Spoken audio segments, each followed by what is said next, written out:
On the journey of spirituality and practicing the very nature of you being the creator of your reality, we often practice manifestation to achieve financial abundance. In many areas of life, we find that finances tends to be the thing that many of us want to focus on and attract into our life and create for ourselves and for our families and generations to come. So we're going to talk about that today. And what I want to make clear is that I am by no means a millionaire, not yet, but I have managed to understand how important it is to set a goal, be determined about that goal, and really be intentional about what it is that you're going to create. Understand what I said, what it is that you're going to create. There needs to be a mindset of this is what it is. Now, I've managed to 10x my income in a course of a year because I had an idea to do something, I did it, and therefore I created a result. Now, again, I'm by no means a millionaire, a thousandaire, nothing like that, but what I can say to you is that when you have an idea, right, and when you have something that you can do, meaning that it leads into your natural talent or it leads into your purpose, your passion. When you have either one of those two things, you then have the key ingredients to essentially use those things to create and attract whatever amounts of money that you desire. You just simply have to be focused. That's the key thing, because I'm one of those people that I can tend to lean towards anything and be pretty good at it. And that can often be a curse because that often leaves me with trying out a lot of things. And I'm one of those people that I have ideas, endless ideas that come to my mind. And over the course of my 46 years, I've come to understand that, hey, instead of jumping from one idea to the next, right, especially when challenges come, it is more important to focus and stay locked in and dialed in on one thing.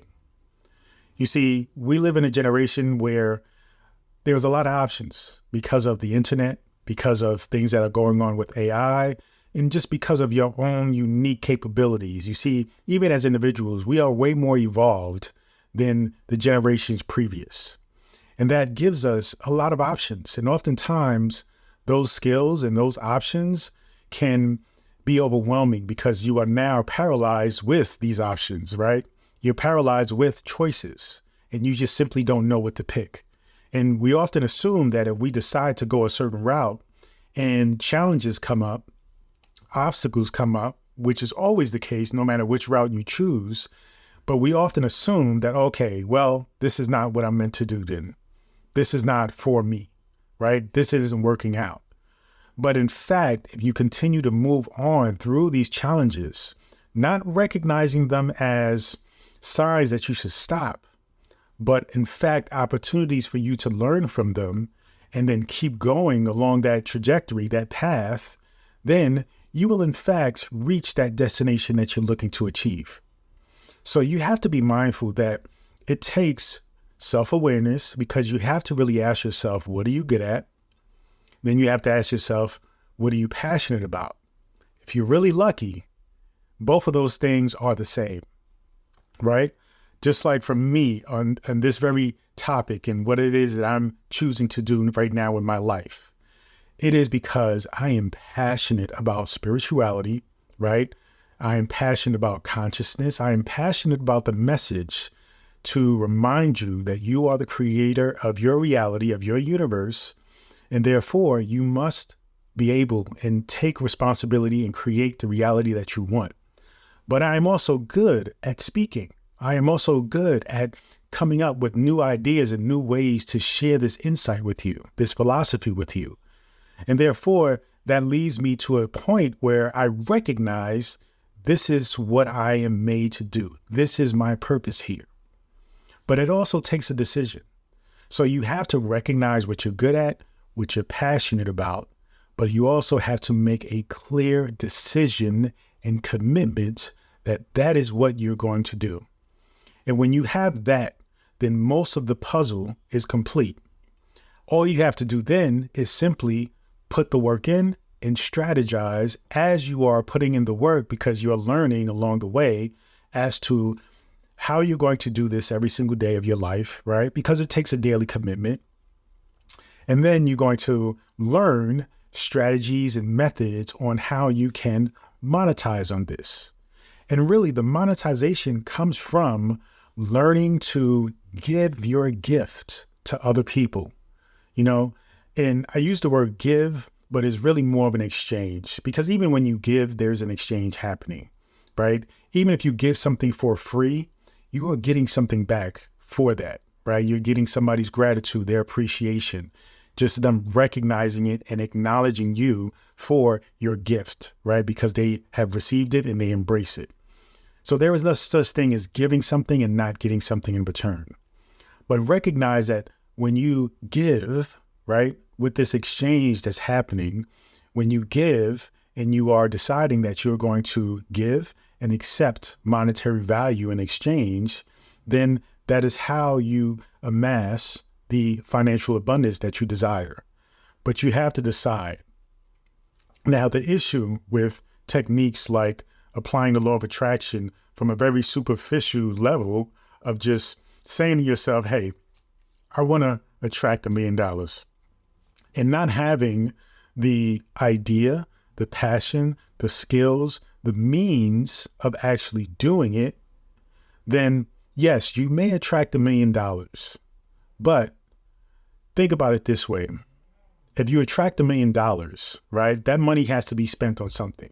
You spend $1 million, then what? You're going to just sit and attract $1 million again without giving something of value for that $1 million, for that money. That's what this is about. See, this is about an exchange that happens, a give and take of the universe, cause and effect. When you have something of value that is you and your talent and your abilities and your passions, and you create something from that, and you give that to the world, you give that to others, you give that to the universe, then by the law of abundant exchange, you then will attract something in return. But to be selfish and just say that, hey, I want $1 million without having something to offer for that $1 million will maybe attract $1 million, but you will also gain in return a valuable lesson in what it means to get something without giving something.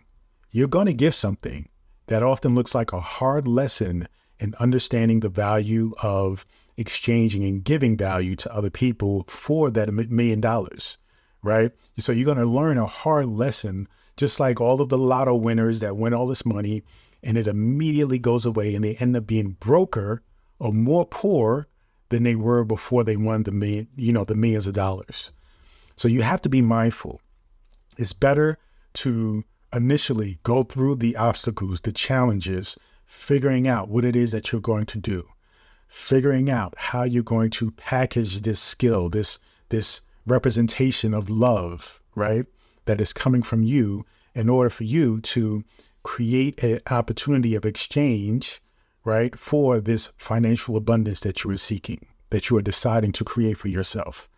So be mindful. Understand that you have to really connect deep within yourself, because it is possible for you to make millions of dollars or any kind of financial, monetary value that you're seeking by basically doing anything possible, right? There are plenty of people who have made millions of dollars. You can pick one of those things and really break down what they did and do exactly those things. But the issue is, if that doesn't align with who you are, then it is not going to be sustainable, because then you're going to run out of steam. When you make those millions of dollars, then you just reached your goal and then there is nothing else. But if you align yourself with your talent and your purpose, when you make that monetary value that you're seeking to create for yourself, then there is still more to be done, because you still have the talent, you still have the passion, okay? And now the financial aspect is no longer a quote unquote need, a desire. It's just simply a cherry on top, because now as you are living your passion and you're practicing and doing the things that you're skillful at. You are simply living for the enjoyment of living, and you are doing for the enjoyment of doing. And that just takes the experience to a whole nother level, rather than feeling like, okay, I'm going to follow my purpose to make financial abundance and make financial gains. Okay. But now once you make the financial gains, now you are simply just doing what you love and what you're meant to do. And then that just makes life so much sweeter. As I go on this journey to package myself and to deliver and send my message to you, it is clear to me, the more that I do this, that I am in line with what it is that I'm meant to do. And so as I grow and as I continue to master this skill of mine, right, and it feeds more into my passion. And so that makes this idea of continuing to do this way more pleasurable. Even when I'm tired, even when, I may be overwhelmed from personal things or challenges or life in itself, it doesn't stop me because I know this is what I'm meant to do. And so all of the other things mean very little, and they looked really insignificant. So when you look at yourself and you recognize your talents, you recognize your passions, and you manage to bring those two things together, then you have the key to true financial abundance. Thank you so much. Feel free to go to drabundant.com, subscribe to my daily newsletter, and also get access to my free ebook, The Power Within. Thank you so much, and continue to join me on this journey. Peace and abundance always.